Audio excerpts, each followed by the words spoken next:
Olá! Vocês perceberam que está um pouquinho frio, né? E eu sou uma pessoa extremamente friolenta. Então hoje nós vamos gravar em forma de cebolinha, ou seja, com várias camadas. Nós estamos aqui para fazer a continuação da leitura do livro Dom Casmurro, de Machado de Assis. Eu vou ler para vocês hoje os capítulos de 98 a 102. Vamos lá? Capítulo 98, 5 anos. Venceu a razão. Fui-me aos estudos. Passei os 18 anos, os 19, os 20, os 21. Aos 22 era bacharel em direito. Tudo mudara em volta de mim. Minha mãe resolvera-se a envelhecer. Ainda assim, os cabelos brancos vinham de má vontade, aos poucos e espalhadamente. A touca, os vestidos, os sapatos rasos e sujos eram os mesmos de outrora. Já não andaria tanto de um lado para o outro. Tio Cosme padecia do coração e ia descansar. A prima Justina apenas estava mais idosa. José Dias também. Não tanto que não fizesse a fineza de ir assistir à minha graduação e descer comigo a serra, lépido e viçoso, como se o bacharel fosse ele. A mãe de Capitu falecera. O pai aposentara-se no mesmo cargo em que quis dar demissão da vida.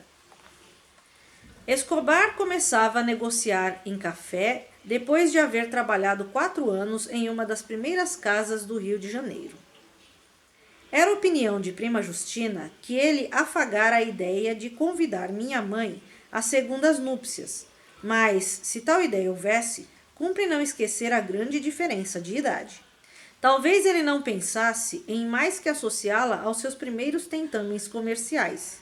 E, de fato, a pedido meu, minha mãe adiantou-lhe alguns dinheiros, que lhe restituiu logo que pôde, não sem este remoque.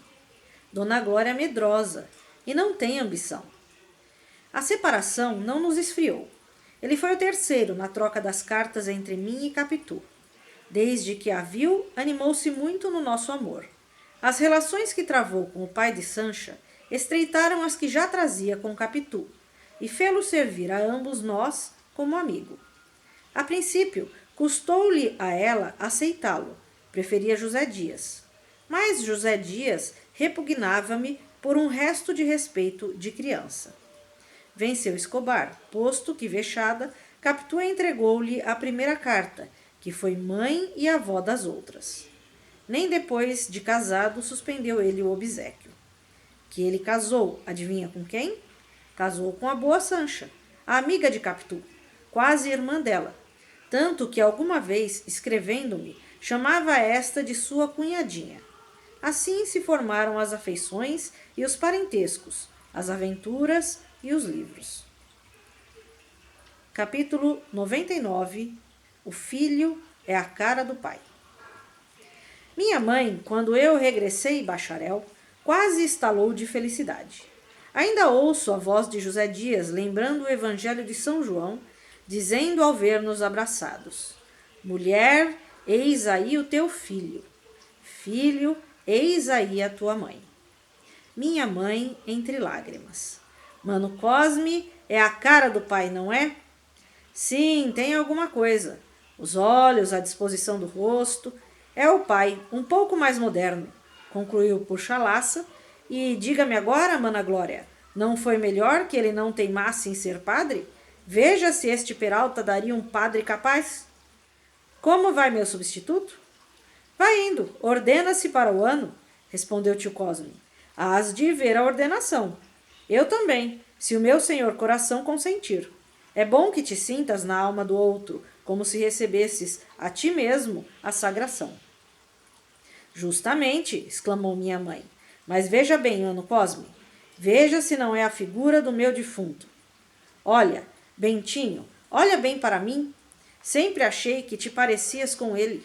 Agora é muito mais. O bigode é que desfaz um pouco. Sim, mana Glória, o bigode realmente, mas é muito parecido. E minha mãe beijava-me com uma ternura que não sei escrever. Tio Cosme, para alegrá-la, chamava-me doutor. José Dias também.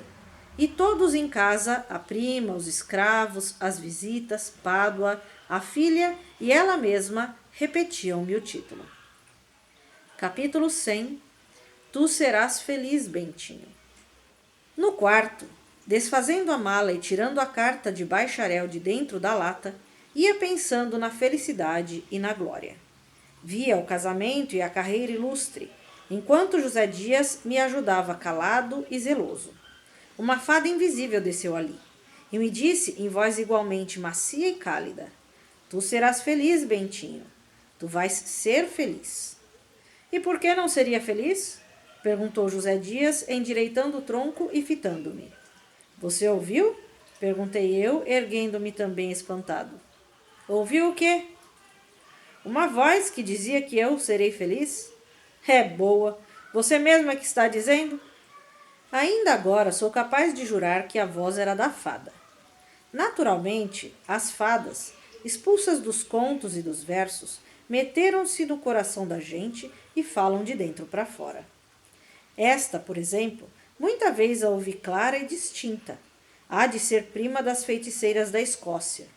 Tu serás rei, Macbeth. Tu serás feliz, Bentinho. Ao cabo, é a mesma predição, pela mesma toada universal e eterna. Quando voltei do meu espanto, ouvi o resto do discurso de José Dias. Há de ser feliz, como merece, assim como mereceu este diploma que ali está, que não é favor de ninguém. A distinção que tirou em todas as matérias é prova disso. Já lhe contei que ouvi das bocas dos Lentes, em particular, os maiores elogios. Demais, a felicidade não é só a glória, é também outra coisa. Ah, você não confiou tudo ao velho José Dias. O pobre José Dias está aí a um canto, é caju chupado, não vale nada. Agora são os novos, os Escobares. Não lhe nego que é um moço muito distinto, trabalhador, marido de Truz, mas, enfim, velho também sabe amar. Mas que é? Que é de ser? Quem é que não sabe tudo? Aquela intimidade de vizinhos tinha que acabar nisso, que é verdadeiramente uma bênção do céu, porque ela é um anjo, um anjíssimo. Perdoe a cincada, Bentinho. Foi um modo de acentuar a perfeição daquela moça. Cuidei o contrário outrora. Confundi os modos de criança com expressões de caráter, e não vi que essa menina travessa e já de olhos pensativos era a flor caprichosa de um fruto sadio e doce. Por que é que não me contou também o que os outros sabem? E cá em casa está mais que adivinhado e aprovado? Mamãe aprova deveras? Pois então, temos falado sobre isso, e ela fez-me o favor de pedir a minha opinião. Pergunte-lhe o que é que eu lhe disse em termos claros e positivos. Pergunte-lhe. Disse-lhe que não podia desejar melhor nora para si. Boa, discreta, prendada, amiga da gente e uma dona de casa que não lhe digo nada. Depois da morte da mãe, tomou conta de tudo. Pádua, agora que se aposentou, não faz mais que receber o ordenado e entregá-lo à filha. A filha é que distribui o dinheiro, paga as contas, faz o rol das despesas, cuida de tudo, mantimento, roupa, luz. Você já a viu ano passado, e quanto à formosura você sabe melhor que ninguém. Mas, deveras, mamãe consultou o senhor sobre o nosso casamento? Positivamente, não. Fez-me o favor de perguntar se Capitu não daria uma boa esposa. Eu é que, na resposta, falei em Nora. Dona Glória não negou e até deu um ar de riso. Mamãe, sempre que me escrevia, falava de Capitu. Você sabe que elas se dão muito, e por isso é que sua prima anda cada vez mais amuada. Talvez agora case mais depressa. Prima Justina? Não sabe? São contos, naturalmente, mas enfim, o Dr. João da Costa enviuvou há poucos meses. E dizem, não sei, o protonotário é que me contou, dizem que os dois andam meio inclinados a acabar com a viuvez entre si, casando-se. Há de se ver que não há nada, mas não é fora de propósito, conquanto ela sempre achasse que o doutor era um feixe de ossos. Só se ela é um cemitério, comentou rindo, e logo sério, digo isso por gracejo. Não ouvi o resto. Ouvi só a voz de minha fada interior, que me repetia, mas já então sem palavras. Tu serás feliz, Bentinho. E a voz de Capitu me disse a mesma coisa, com termos diversos, e assim também a de Escobar, os quais ambos me confirmaram a notícia de José Dias pela sua própria impressão.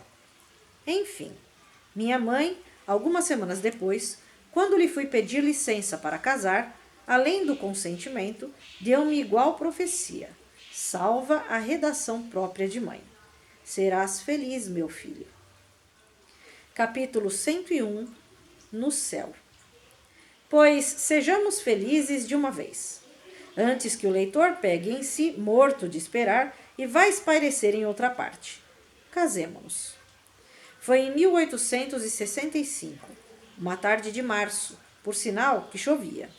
Quando chegamos ao alto da Tijuca, onde era nosso ninho de noivos, o céu recolheu a chuva e acendeu as estrelas, não só as já conhecidas, mas ainda as que só serão descobertas daqui a muitos séculos.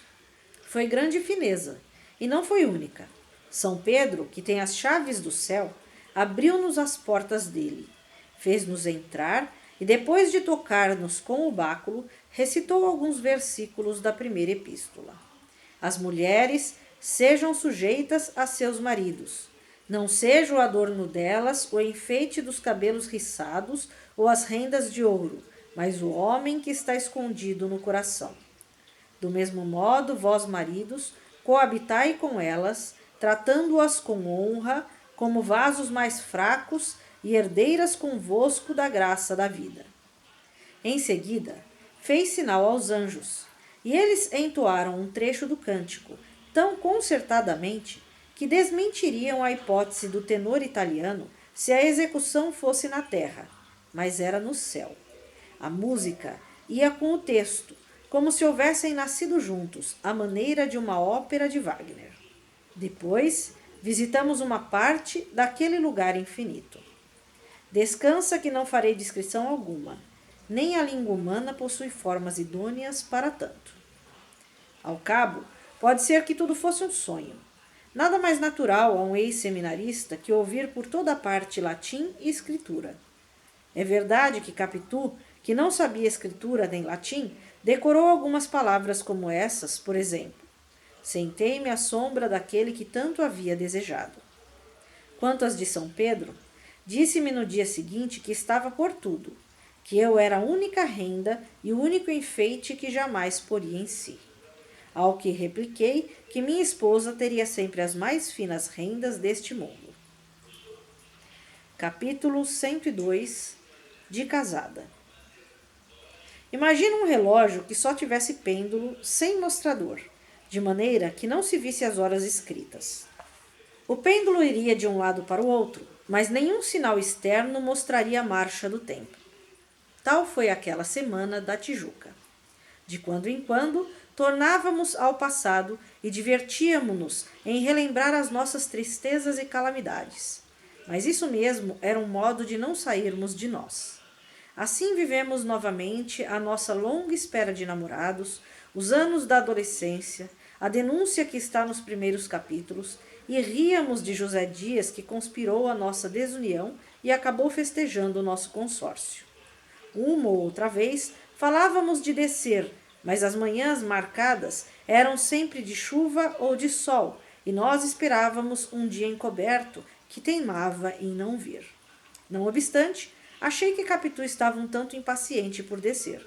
Concordava em ficar, mas ia falando do pai e de minha mãe, da falta de notícias nossas, disto e daquilo, a ponto que nos arrufamos um pouco. Perguntei-lhe se já estava aborrecida de mim. Eu? Parece. Você há de ser sempre criança, disse ela, fechando-me a cara entre as mãos e chegando muitos olhos aos meus. Então eu esperei tantos anos para aborrecer-me em 7 dias? Não, Bentinho. Digo isso porque é realmente assim. Creio que eles podem estar desejosos de ver-nos, a imaginar alguma doença, e confesso, pela minha parte, que queria ver papai. Pois vamos amanhã. Não, há de ser com o tempo encoberto, redarguiu rindo. Peguei-lhe no sorriso e na palavra, mas a impaciência continuou, e descemos com o sol. A alegria com que pôs o seu chapéu de casada, e o ar de casada com que me deu a mão para entrar e sair do carro, e o braço para andar na rua, tudo me mostrou que a causa da impaciência de Capitu eram os sinais exteriores do novo estado. Não lhe bastava ser casada entre quatro paredes e algumas árvores. Precisava do resto do mundo também. E quando eu me vi embaixo, pisando as ruas com ela, parando, olhando, falando, senti a mesma coisa. Inventava passeios para que me vissem, me confirmassem e me invejassem. Na rua, muitos voltavam a cabeça curiosos. Outros paravam. Alguns perguntavam: quem são? E um sabido explicava: este é doutor Santiago, que casou há dias com aquela moça, Dona Capitolina, depois de uma longa paixão de crianças. Moram na Glória. As famílias residem em Mata-Cavalos. E ambos os dois. É uma mocetona. Bom, vamos fazer uma breve análise, então, dos capítulos que foram lidos. O primeiro capítulo é um capítulo de transição. É um capítulo que vai acelerar a história, porque na leitura da semana passada, ele tinha falado que havia se alongado um pouco e que já tinha passado da metade do livro e ainda não chegara na metade da história. Por conta disso, ele faz essa aceleração do tempo usando o capítulo 98, que se intitula 5 anos, justamente porque vai falar rapidamente desses 5 anos em que ele fez a faculdade de Direito. E aí ele nos traz notícias. A mãe envelhecendo, o tio Cosme ficando cardiopata, a tia Justina também envelhecendo, o José Dias envelhecendo, mas ainda se mantendo o mais ativo dentre todos eles, a mãe da Capitu falecendo, ela passando a tomar conta da casa, e o Escobar começando a se tornar comerciante. Ele chega a cogitar que, de acordo com a língua da tia Justina, que vamos lembrar era uma língua quase viperina, né?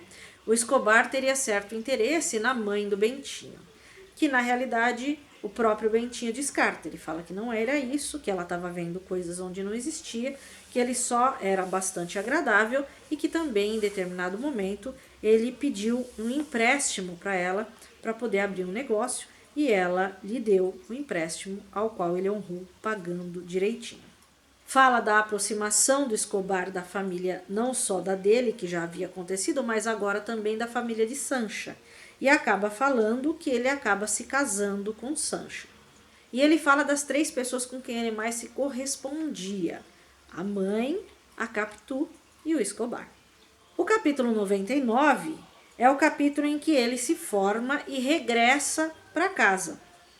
E basicamente é só a cena dele regressando, a mãe se emocionando de ver o filho formado, já adulto, voltando para casa como advogado e, segundo ela, com as feições muito próximas das feições do marido dela que havia falecido, do pai do Bentinho.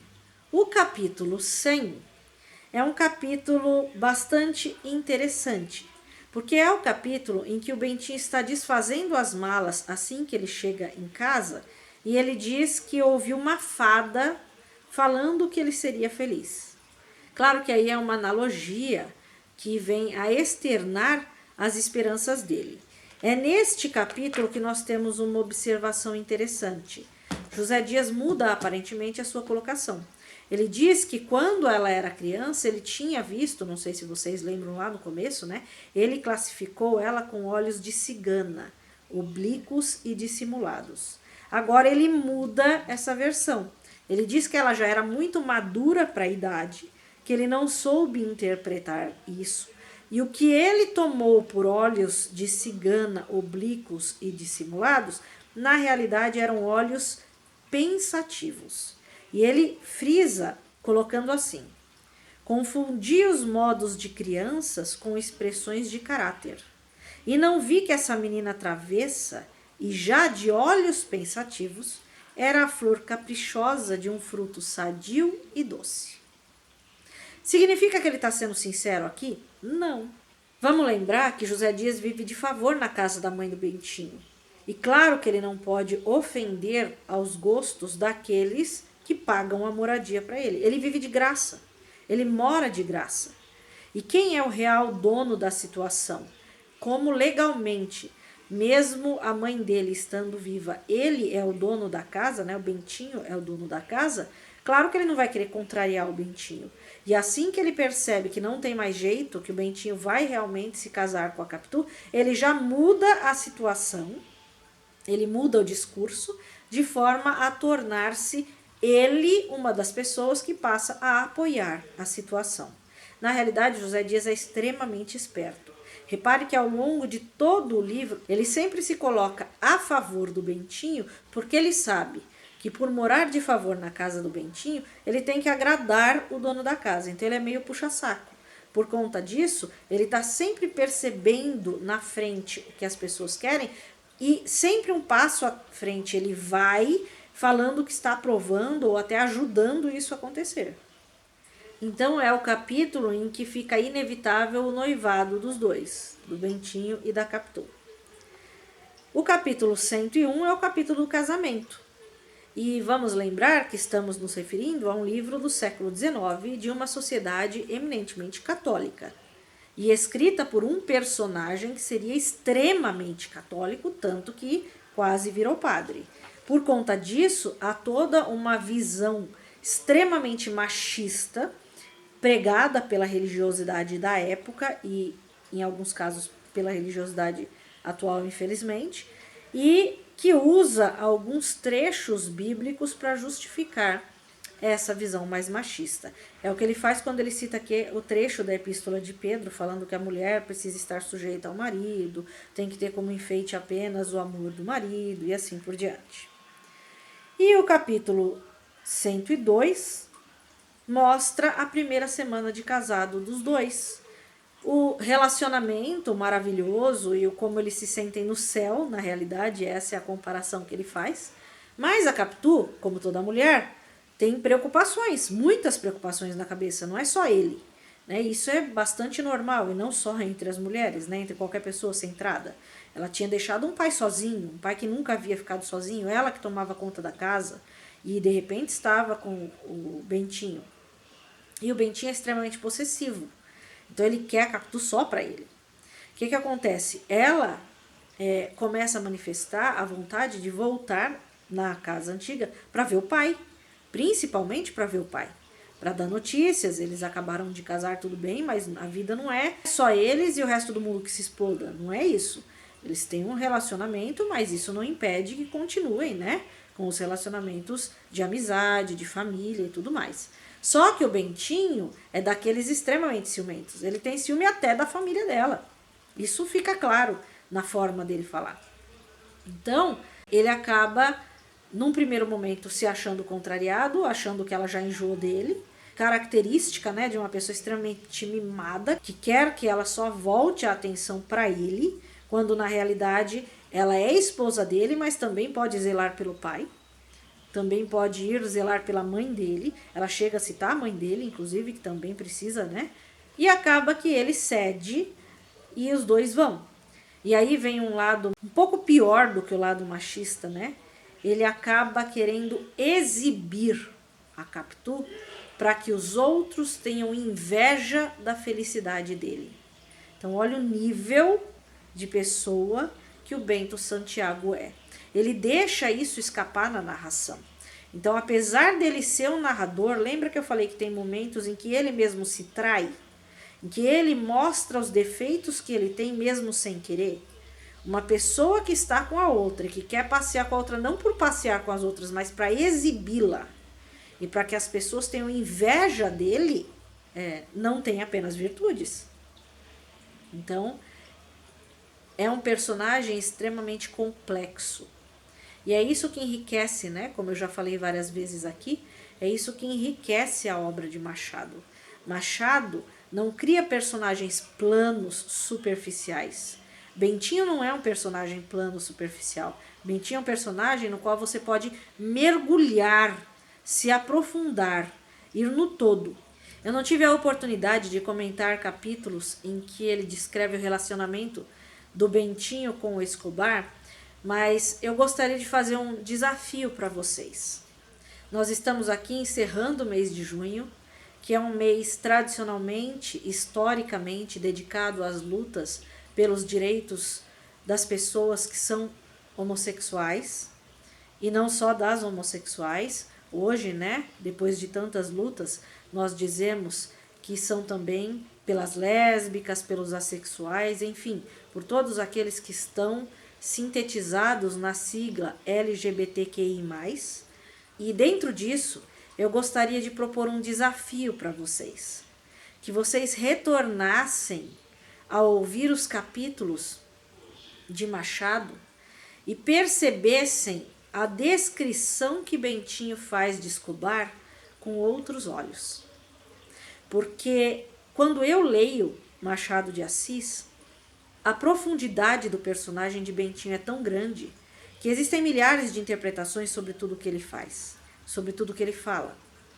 E uma das coisas que dá para vislumbrar é o relacionamento entre Bentinho e Escobar, que não é um relacionamento de amizade normal. É um relacionamento que vai muito além da amizade. A começar pela descrição que ele faz de Escobar no capítulo 56, em que ele coloca pela primeira vez o que ele viu em Escobar. Ele fala assim: chamava-se Ezequiel de Souza Escobar.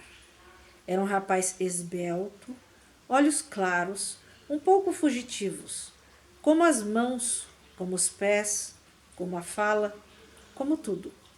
Quem não tivesse acostumado com ele podia acaso sentir-se mal, não sabendo por onde ele pegasse. Não fitava de rosto, não falava claro nem seguido. As mãos não apertavam as outras, nem se deixavam apertar delas, porque os dedos, sendo delgados e curtos, quando a gente cuidava tê-los entre os seus, já não tinha nada. Digo mesmo dos pés, que tão depressa estavam aqui como lá. Repare que ele fala de certas intimidades com Escobar, de dar as mãos, de encostar os pés. Ele repara nos olhares de Escobar. As únicas personagens em que ele cita esses detalhes são Escobar e a Capitu. Ou seja, ele só repara em personagens aos quais ele está apaixonado. E as descrições que ele faz de Escobar são mais profundas até do que as descrições que ele faz de Capitu. Porque uma parte das descrições que ele faz de Capitu não são dele. As dele são muito menores do que as que ele coloca de outras pessoas fazendo dela. No caso do Escobar, não. São sempre descrições dele. Capítulo 71. Visita de Escobar. Era o dia de boas sensações. Escobar foi visitar-me e saber da saúde de minha mãe. Nunca me visitara até ali. Nem as nossas relações estavam tão estreitas como vieram a ser depois. Dentro desse mesmo capítulo, Escobar é convidado para jantar. Ele descreve assim: Escobar aceitou e jantou.